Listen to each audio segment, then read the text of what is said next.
Nangangamba ilang pari dahil sa natatanggap na banta sa kanilang buhay sa gitna na rin umano ng mga banat ni Pangulong Duterte. Ang sagot ng palasyo tungkol dyan, sa report ng saksing si Maris Umali.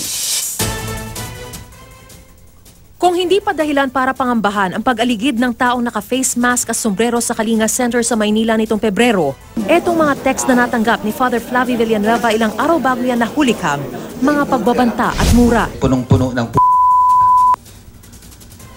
alas 2:30 ng madaling araw niya pinadala. This is not the first time. So there is apparently a pattern in visitations in my case. And I ask myself again, why? Why?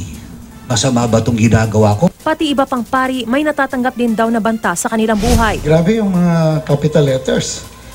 Malalaki ang letra ng text message nila, nagbumura. Ganyan, galit na galit.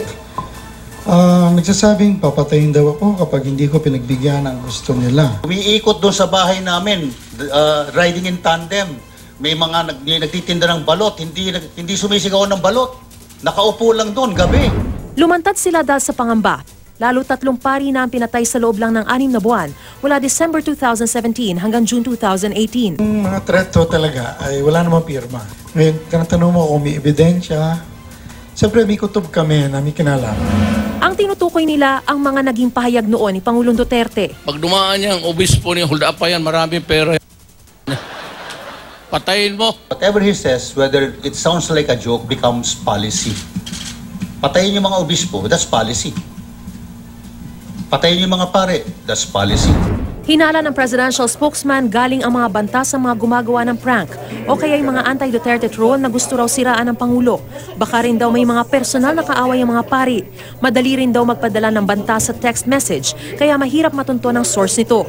Kamakailan kumambyo ang Pangulo matapos ipabatid sa kanya ni Manila Archbishop Luis Antonio Cardinal Tagle na may natatanggap na death threat si Caloocan Bishop Pablo David. Yang aming away ko sa Katoliko, amin lang yan personal. Pero huwag ninyong patayin talaga yung mga obispo pati pare. Pero nitong Biyernes, bumanat ulit. Kaya pare nga bright, bugok na santanan. Okay, dili pa na bugok, di na magpare. Lalimang kang laki ka. O niya anak kas pare, magsige kag tanaw sa gwapa. O di ka makadiskarte. Ang PNP nagsabing handa silang magbigay seguridad sa mga paring nakakatanggap ng banta. Sa kabila ng mga banta na nakukuha ng mga pari, wala raw silang balak na tumanggap ng police security. Sapat na raw kasi ang pagbabantay ng mga taong simbahan. Nanawagan din sila sa iba pang mga pari na patuloy na manindigan sa katotohanan. Naniniwala naman ang mga pari na dapat nang magsalita ang CBCP kaugnay sa mga banta laban sa mga pari. The diplomatic approach, I think, is valid, but it's not working. I think the CBCP should be stronger in its position.